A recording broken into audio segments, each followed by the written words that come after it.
Let me welcome Jason Stanley virtually.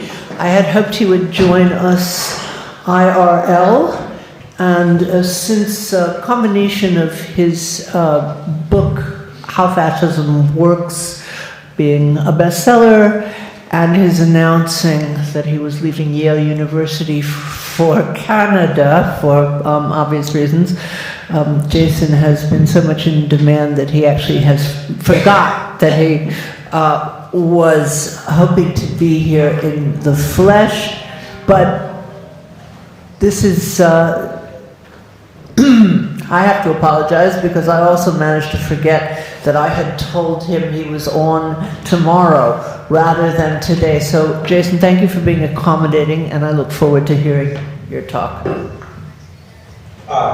Well, I'm really sorry I wasn't able to be there in person, especially after the previous talk, because I'm in Kyiv twice a year teaching at the Kyiv School of Economics, and I'm dealing with the Bandera cult every single time I go there. And I taught a summer school on colonialism there. All of these issues about Bandera continually arose with people, so I had lots of questions about that. You could ask them too. Oh, yeah. I mean, I dealt with a lot of things like students saying, we were saying in Ukraine, Hitler was a little boy compared to Stalin. And another student saying, that's because they don't think of Jews as Ukrainians. So, anyway, I'll try to resist talking about, talking about Ukraine, because my subject today is the United States. And again, I'm sorry about a couple of things. First, I just moved to Toronto. Every single book I have is somewhere in storage or in transit. And I just got back from Australia, so life is chaotic. So what I'm going to do is just talk in kind of general terms about how you think about how to think about U.S. fascism, about a tradition that centers the United States as a source of fascism. And this is the kind of the intellectual tradition that I find myself in. I've taught for a pretty long time in African American studies at Yale, and I kind of come from thinking about the second Ku Klux Klan as a paradigm fascist organization, thinking about the different elements of the United States in the first part of the 20th century as sort of essential to fascism. So Susan talked about, well, how do we think about racism versus anti-communism? So anti-communism is presumably central to, the way I think about it is anti-communism is central to all forms of fascism, some kind of anti-wokeism today, but you describe that as communism. So I don't think of the first Ku Klux Klan as ideologically fascist. I think of them, as Paxton says, as functionally fascist. But I think of the second Ku Klux Klan as ideologically fascist because it's an ideological structure that mirrors the folkish movements in Germany. Nancy McLean has a chapter on this in her book, Behind the Mask of Chivalry, where she's sort of comparing the second Klan ideologically to the folkish movements in the 1920s. They think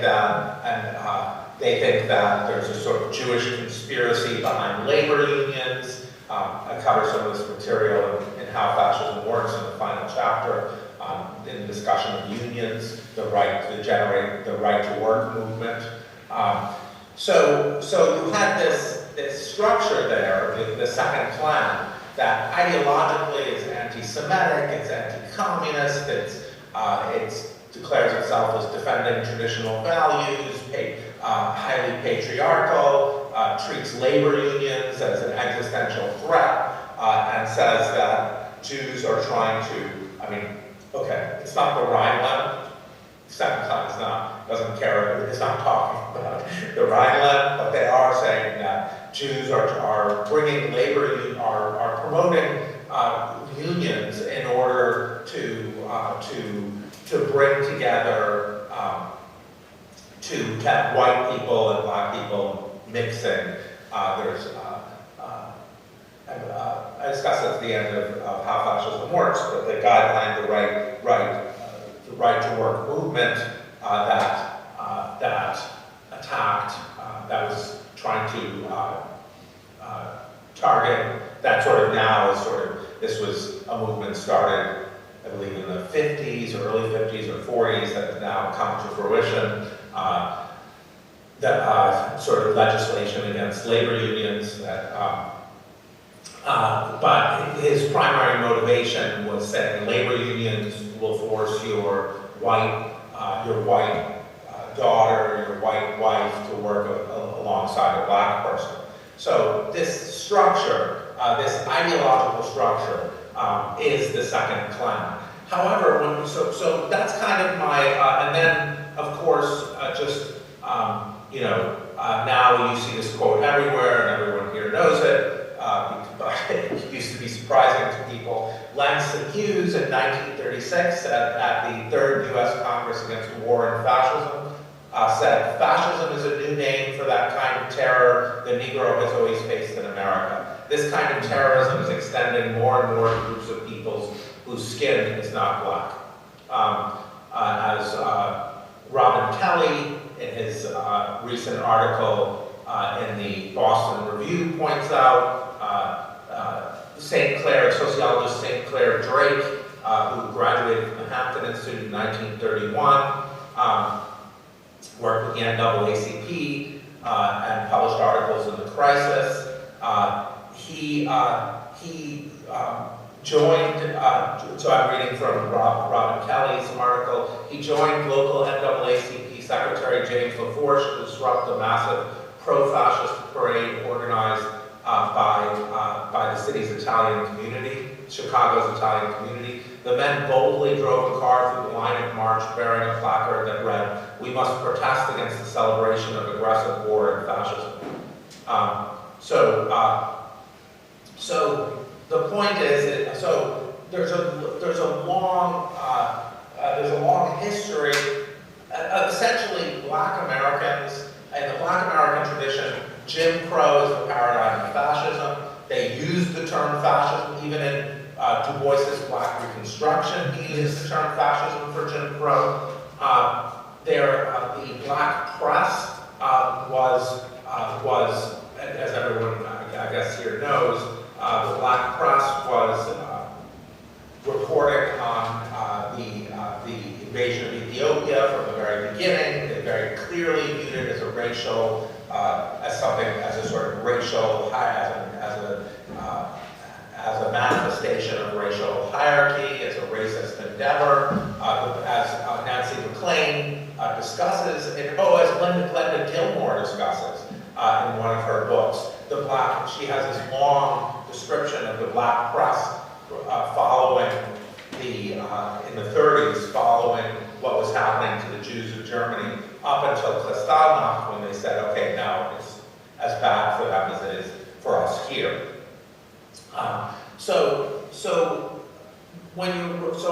That was kind of my rooted tradition, is the sort of century-long discussion of Jim Crow in the United States as fascism. I would not bring that all the way back, as some people have. An American historian, U.S. historian in Connecticut, did this in a talk I was at, to before the 1920s, because I don't think you have that as clear a structure of communism as sort of a shibboleth to organize against. I think with Du Bois's Black Reconstruction, you can see the overlaps between the ideological structure you had a labor movement that was going to unify black workers and white workers. And then, as Du Bois tells the story, you have the northern industrialists and the southern white planter classes unified to break the labor movement by appealing to race to divide poor whites and poor blacks.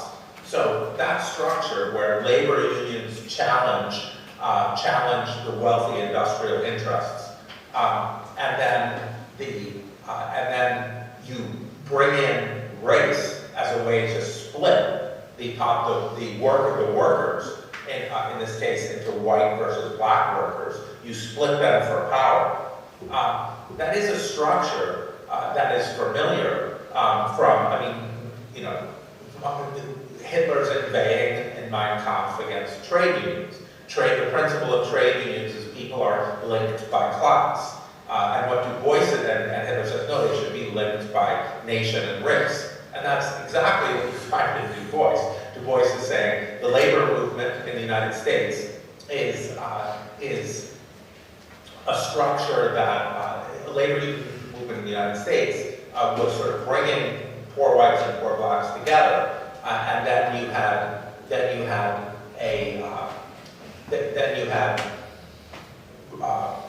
white supremacy brought in to split them in order to benefit the industrial classes. So that is not an unfamiliar structure when you're looking at German fascism.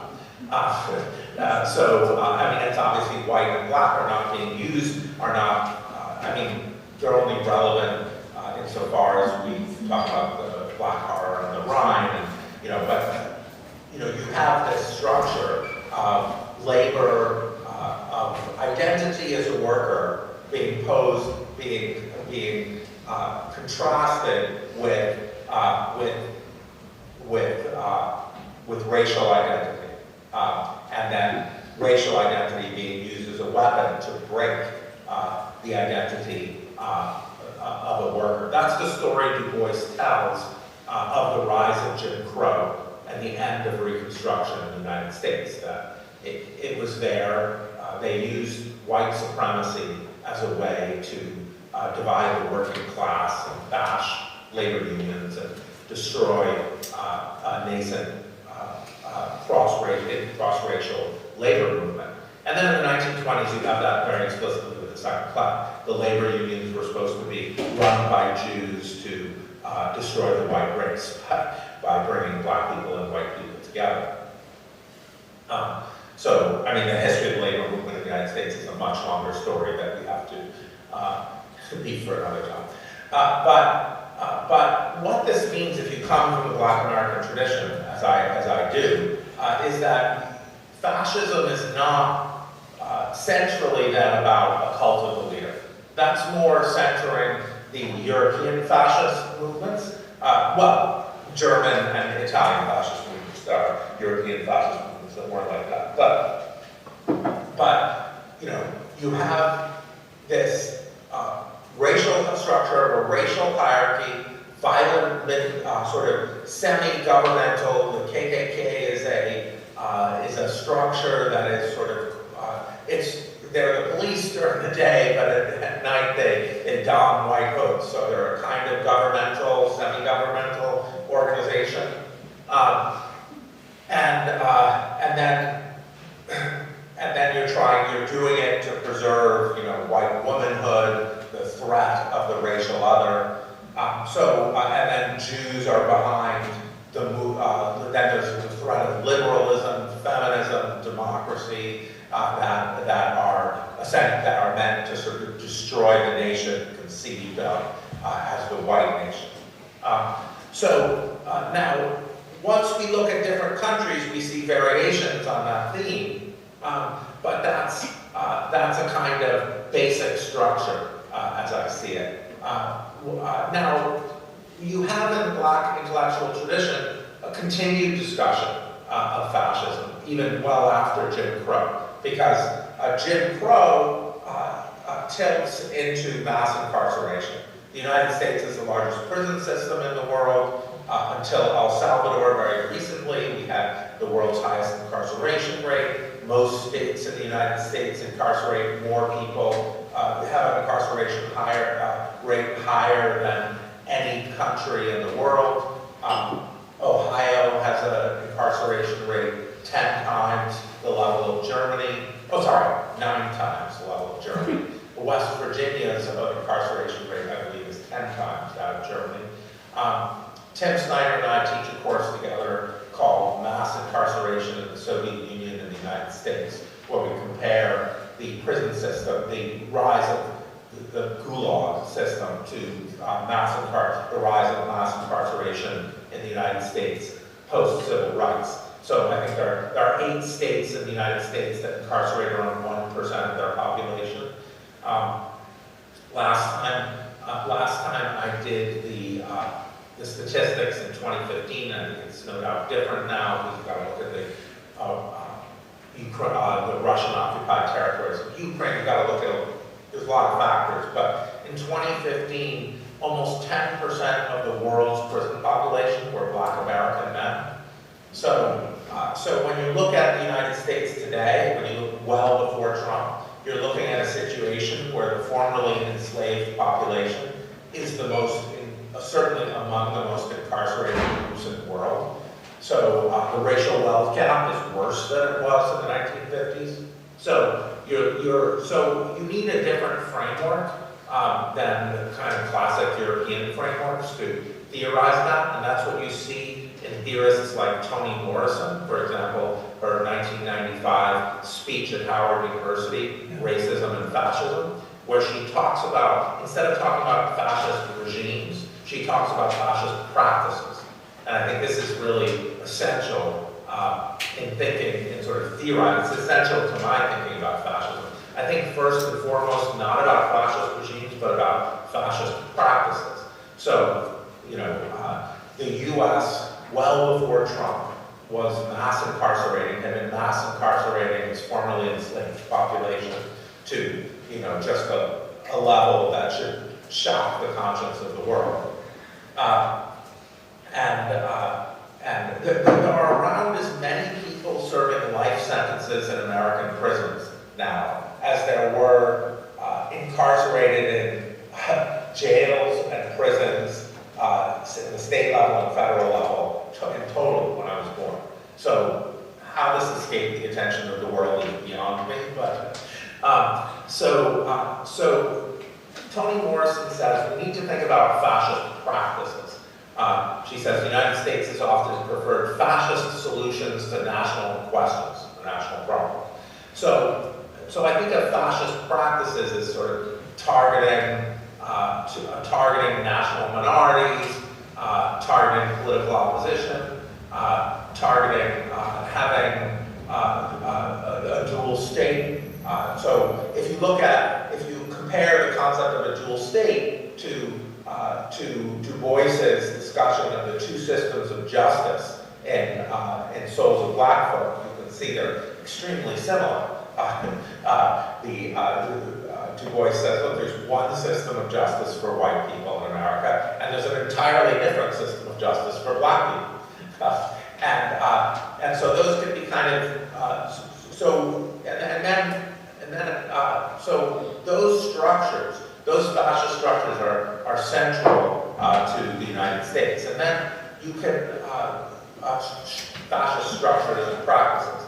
And then you can talk about, you can kind of count and systematize the fascist practices that have arisen in the very recent, in say the second Trump administration or regime. And I think we have more overlaps. Hold on, there was something I was going to mention that. Two systems of justice. There's another important point to make. But so here's how I generally think about what's happening in the United States in the sort of classic fascism literature, like Césaire and Fanon and Du Bois and Arendt. So Césaire, so we have the boomerang effect that Césaire that sort of emerges most clearly in Césaire's discourse on colonialism, where colonialism abroad comes back to fight the colonizing nation in the form of fascism. Now, whatever, there are issues, I think, with the boomerang thesis in general, but it's a good way of thinking about the United States. If you think, there's a sort of long-standing intellectual tradition of thinking about Black Americans as an internally colonized population. And if you think of Black Americans as an internalized, the popular book by Chris Hayes, Anchor, A Colony and a Nation, which is about mass incarceration, and in general, like that book is sort of A Colony and a Nation is sort of a public-facing presentation of that old idea that Black Americans are an internally colonized group in the United States. So the boomerang thesis says, look, if you treat a place, a nation you colonize in brutal ways, then that eventually is going to be generalized to everybody. And so that's sort of how I think about what's going on now. That's how I've been thinking about it. I've been thinking about it as like, look, we have allowed stuff to go. The United States has created the world's largest prison system, and they've mass incarcerated their Black population at historical, world historical levels. And it shouldn't be surprising to anyone that this was not a stable situation, that if you allow one system of justice for Black people, and Trump, of course, was someone who has always been deeply involved in the propaganda and rhetoric of mass incarceration. He was always calling for, he called for Central Park 5 to be executed. The 5 teenagers in the late 80s, it was 1989, who were accused of raping a woman in Central Park. They were completely innocent. So Trump has always demagogued on Black crime. And of course now we're seeing the purging of Black people from all levels of government, targeting Black, there's a New York Times article, I believe, about it yesterday, like the main Black person remaining in the Trump administration, the Trump regime, and the whole structure is the head of housing and urban development, which of course is supposed to feed into your racist stereotypes. So I think of Trump as the Trumpism as arising in a boomerang thesis kind of way from the unstable structure of the United States, where you have a colonized group being treated with another system of justice. U.S. prisons are indescribably brutal. I mean, just think of Louisiana and Florida, no air conditioning. Now, one of the things we're seeing, though, is we're seeing something that is more like traditional German and Italian fascism structurally. I think we're seeing a lot of overlaps with I don't love to think about Europe when I'm thinking about fascism. I like to sort of stay with the core case of Jim Crow, and then Europe.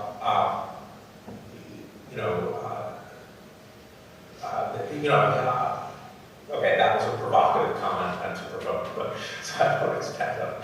I mostly came to throw such provocative comments at you, but I do center the U.S. in my thinking. But now we've got a cult of the leader. Now we've got something.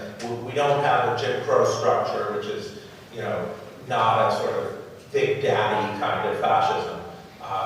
It's a patriot. Jim Crow is very highly patriarchal, of course. You're defending the white woman. Lynching is all based on that. on that kind of patriarchal structure. But now we have Trump getting the kind of Führerkult. I mean, you have a Führerkult in the United States. I think that's undeniable when Trump's portrait is hanging next to Jesus in churches across the country. And you have houses festooned. You know, we have this situation in the United States that I have never seen in my lifetime, where you drive through towns and rural areas and people have their whole houses painted with Trump insignias and Trump flags, and you know, which didn't occur under Reagan. It has not occurred in my lifetime. So you have a Führerkult. And then now we have these other parallels. We have Gleichschaltung, very clearly. I think that's undeniable that you have Gleichschaltung. Where ICE looks a lot like the Strommabteil. You've got, the construction of a private army of a bunch of thugs, essentially. And let's be real. And you're giving them governmental authority, and you're having them do stuff that is nebulously legal.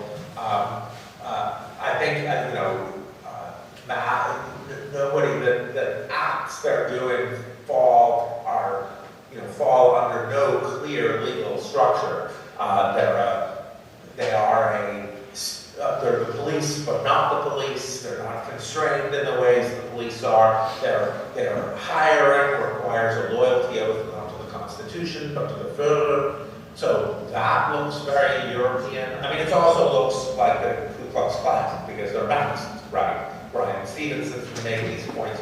So you have, I think when people are like, oh, is this the Ku Klux Klan, or is this Jim Crow, or is this European fascism? It really helps to understand that the Black intellectual tradition theorizes them together. The Black press has always saw them as manifestations of the same general structure. And again, I want to say that, I don't know if I said this yet, but I just think it's like, to say the Black intellectual tradition isn't allowed to use the term fascism. The Black intellectual tradition's use of the term is wrong because it conflicts with what a bunch of white Europeans say.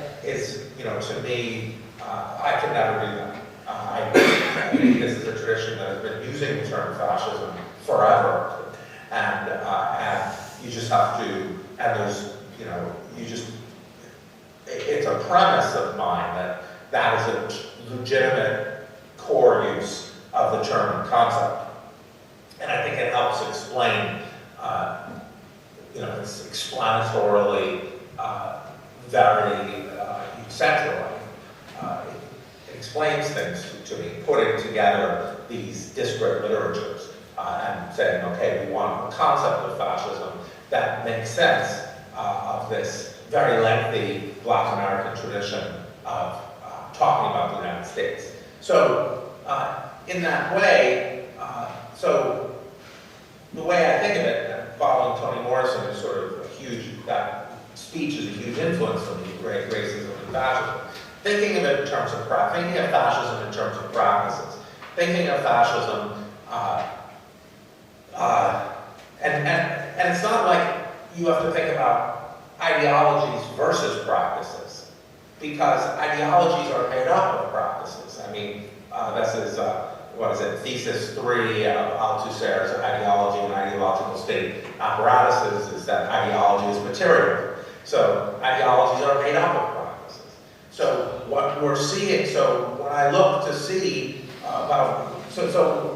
you could think, there's a familiar way of thinking of democracy, of different ways of thinking of democracy. You can think about democracy as a voting system.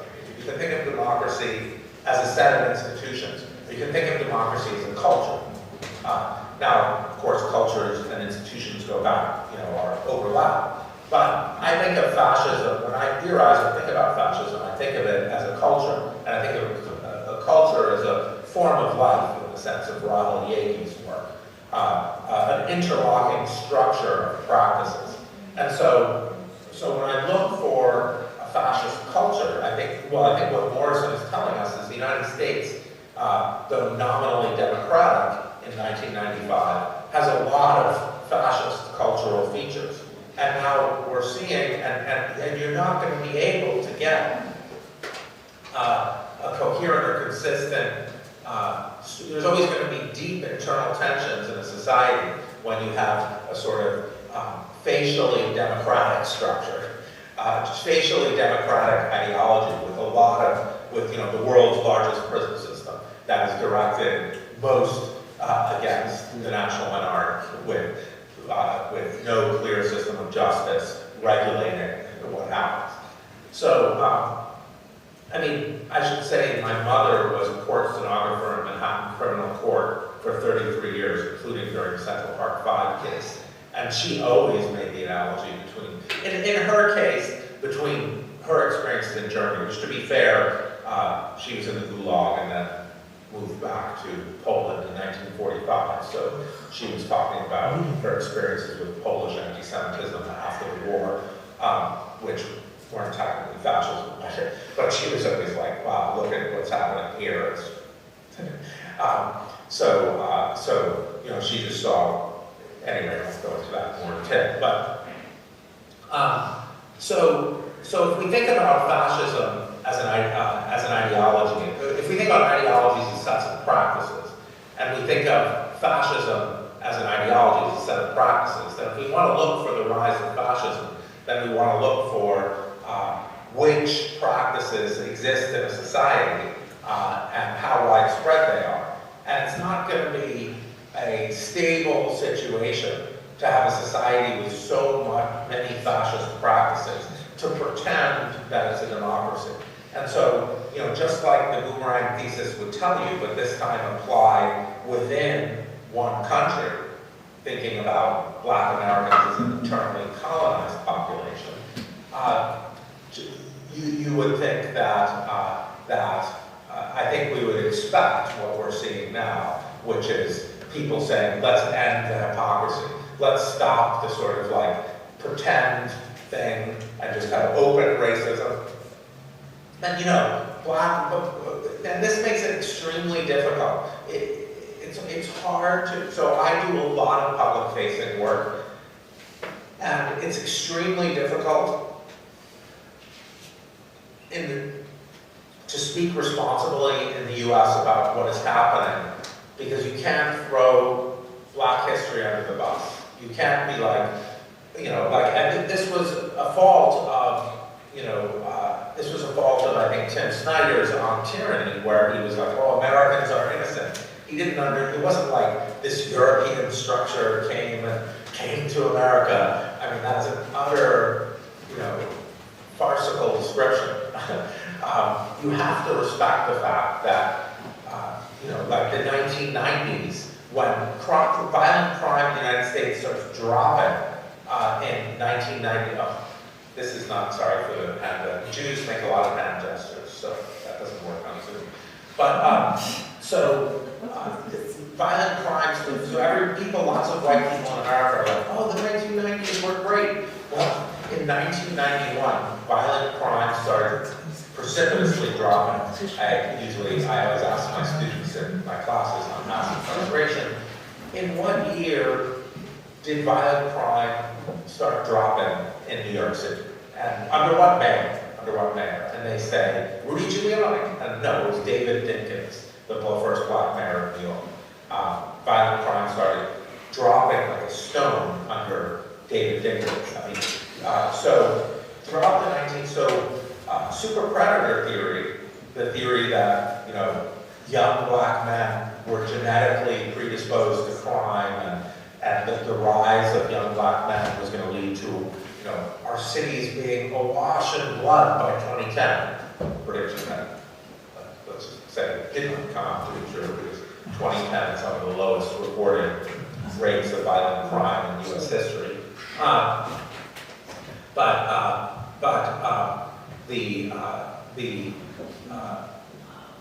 The theorists of super predator theory in 1995 said, okay, we need to put these young Black men away in prison forever.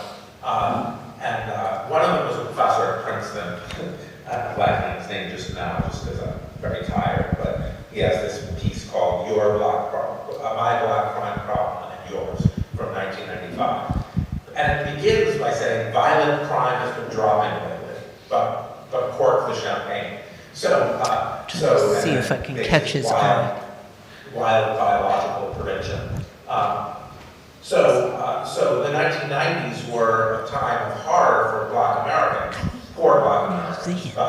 That was because as violent crime was dropping, state enforcement and brutal laws were demagogic politicians like Bill Clinton were doing that.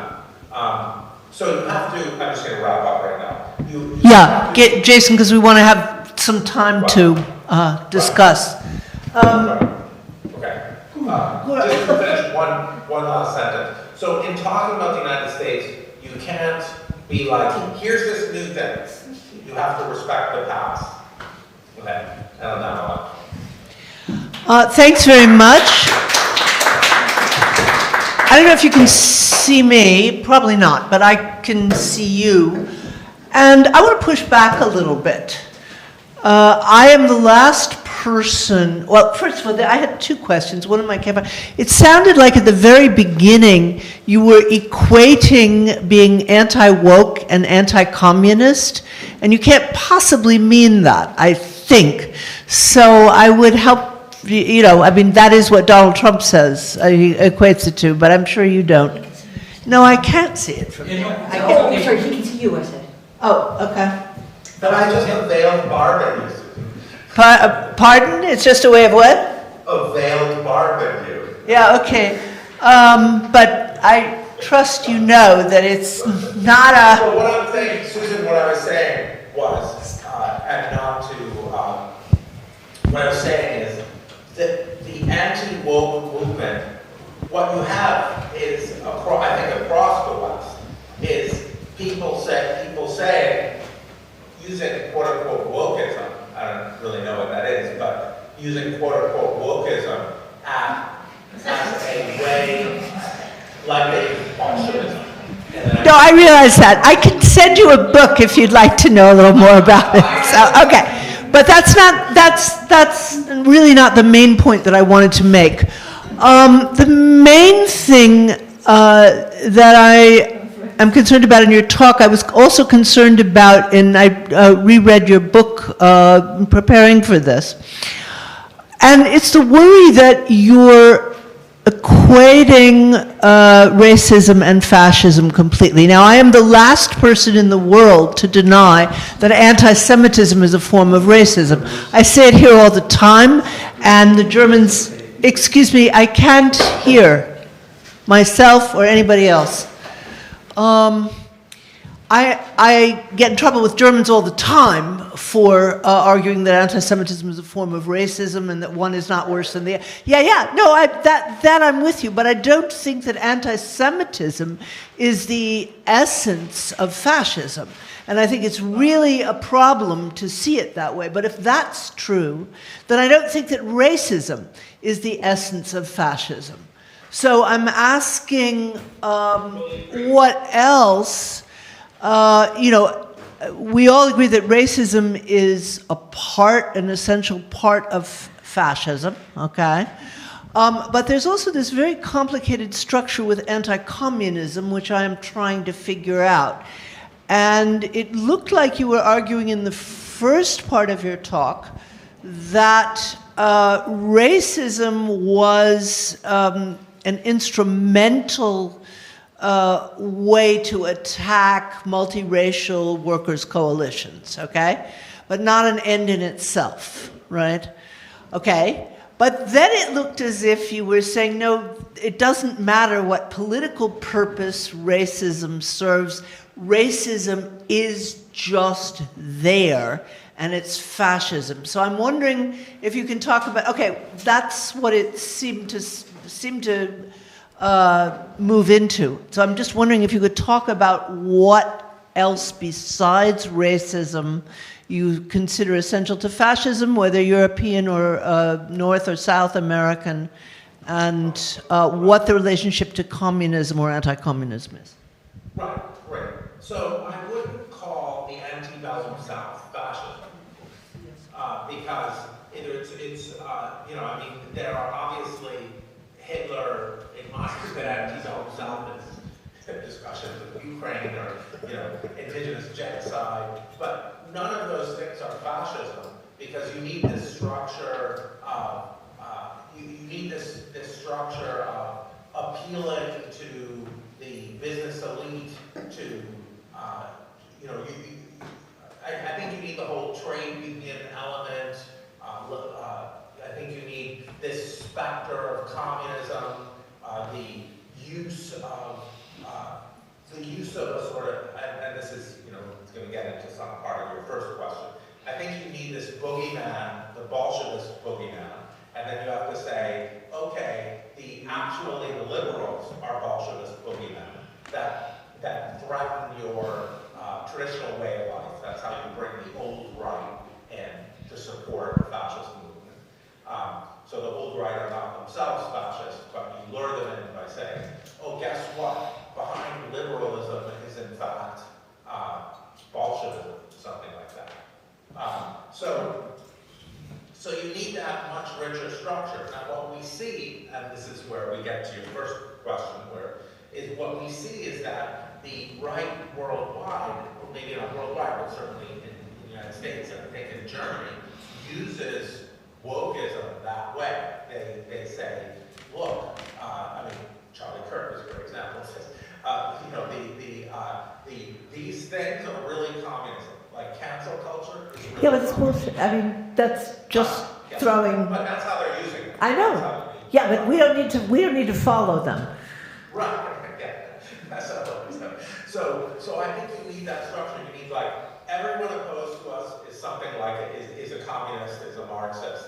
So you can, you know, the antebellum South is not fascism.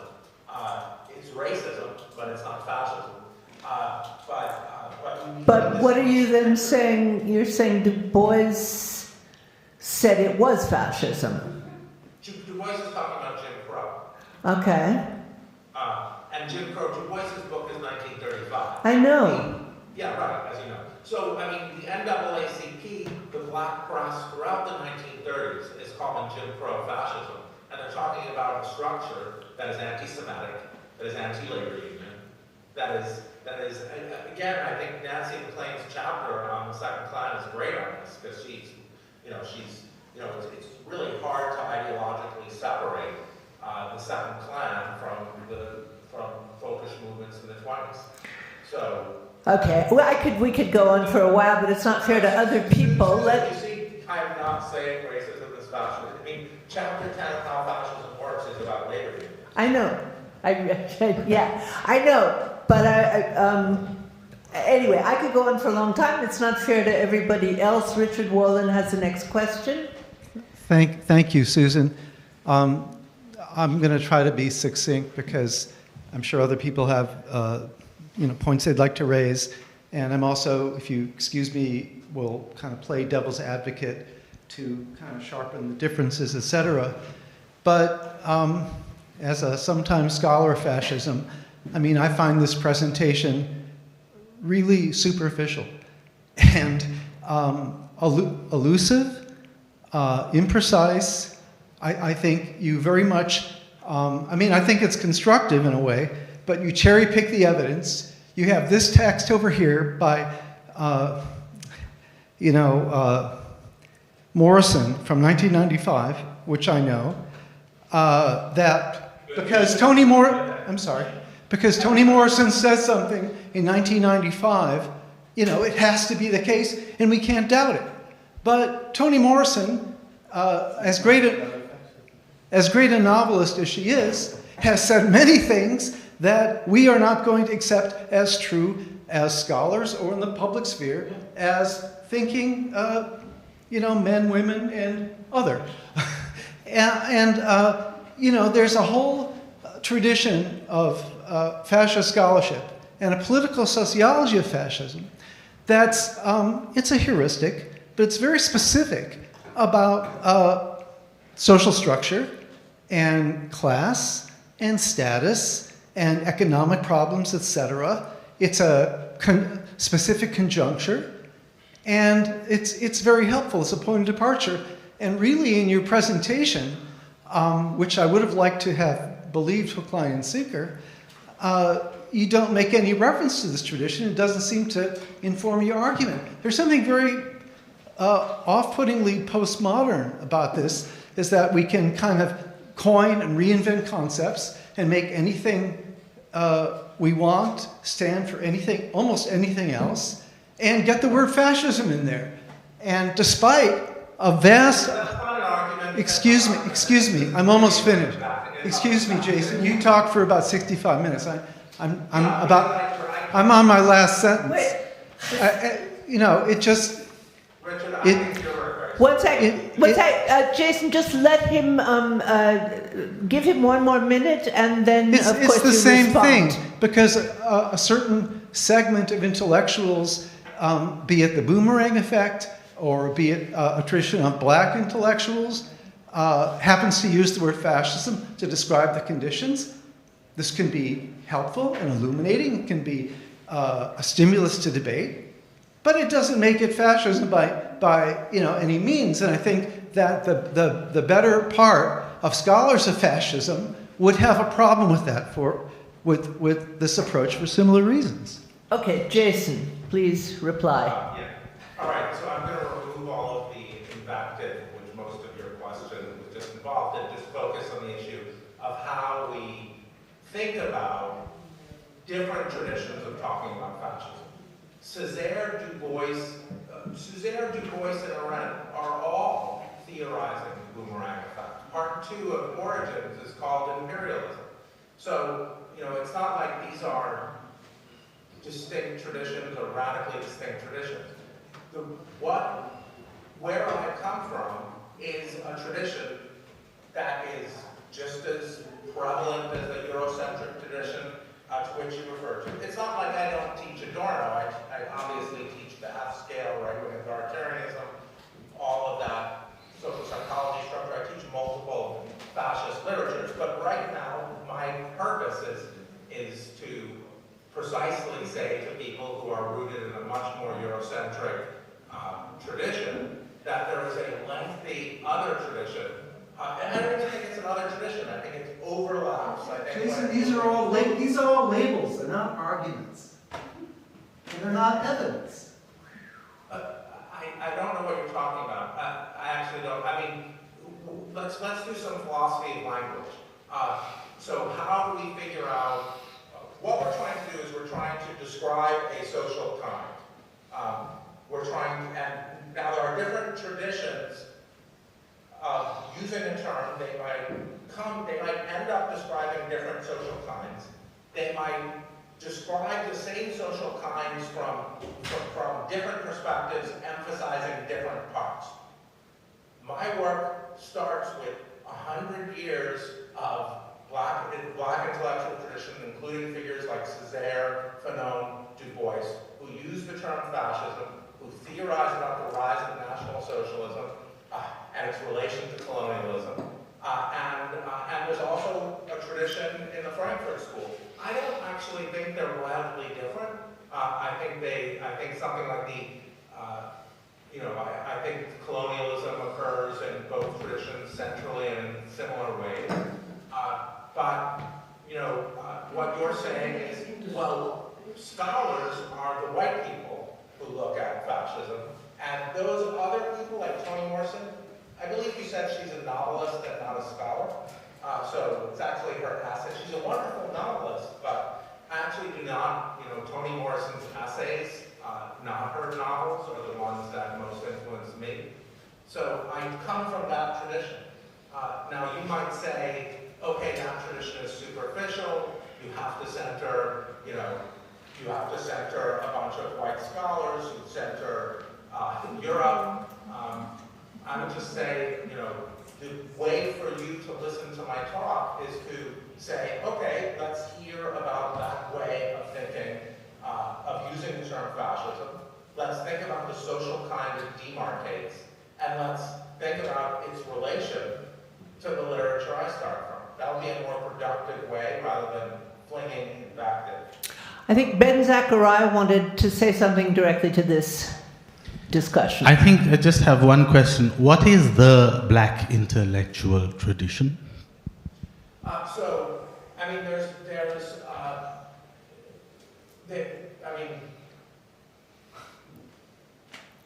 on the one hand, there would be Fanon and Césaire. On the other hand, there would be the U.S. tradition, Du Bois to Angela Davis, to Toni Morrison, and that's not one tradition. None of those are one tradition. There's multiple traditions. There's a black radical, sometimes you make distinctions between black radical tradition and other sort of more liberal traditions. But it was a shorthand for the thinkers I'm drawing on that have sort of guided my work, which includes people from more internationalist traditions like Fanon and Césaire, and more U.S.-specific traditions. A quick point on Fanon. He wrote about Algeria spoke no Arabic or Berber, and he referred to himself as "we Algerians," which isn't very black. Yeah, right. He wrote "Black Skin, White Masks," which is considered sort of a foundational touchstone on racial hierarchy. So, he talked. I don't know what to say if you say that someone who wrote a book called "Black Skin, White Masks" isn't talking about blackness. I think I'm not sure that you've met Ben Zachariah, who has taught Fanon in Presidency University in Calcutta. So he's asking a bit of a faux naive question here. Yeah, no, I got that. I just, I'm fine to, I don't have an perspective. I mean, are you, but my faux naive response is, are you really saying that Fanon is not theorizing racial distinctions between black and white? No, I'm saying that there's a form of footnote which is a footnote from authority. You don't have to have any content to that footnote. The content is the author's name or the title, as you put it, which stands in authoritatively for the emptiness of the reference.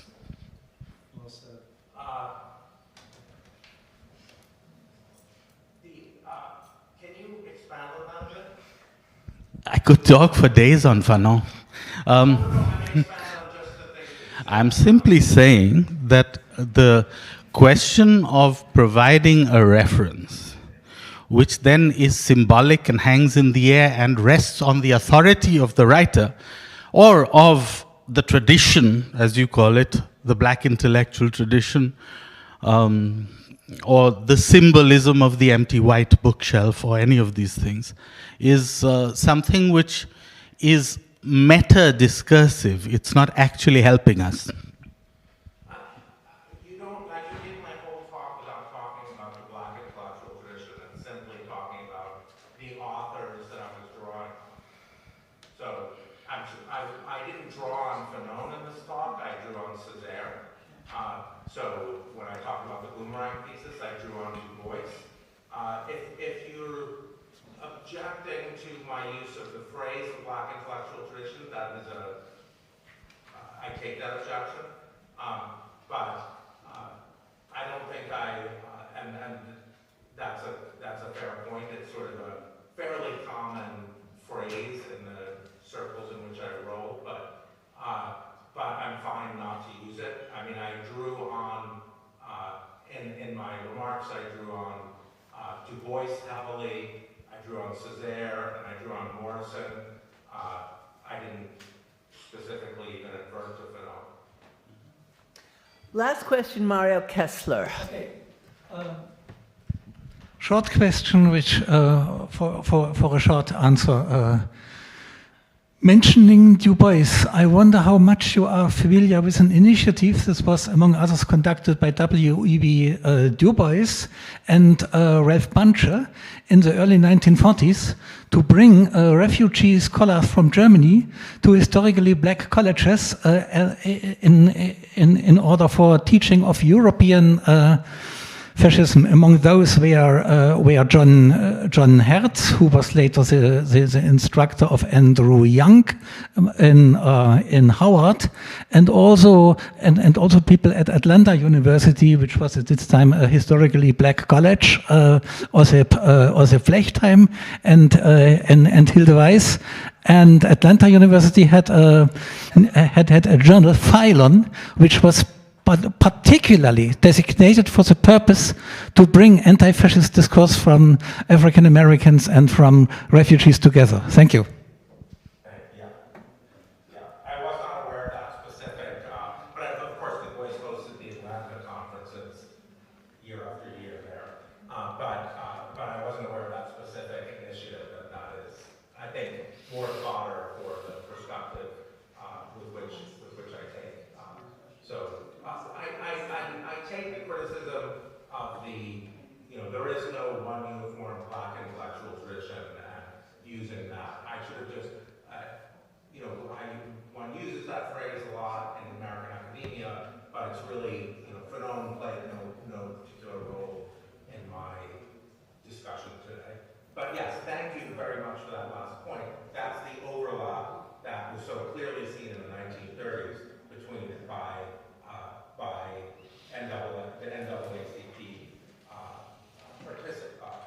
leaders in the overlap between what they were facing in the United States and European fascism. Jason, thank you for joining us. There's an awful lot more to discuss, and I hope we'll at least be able to do that face to face in the not too distant future.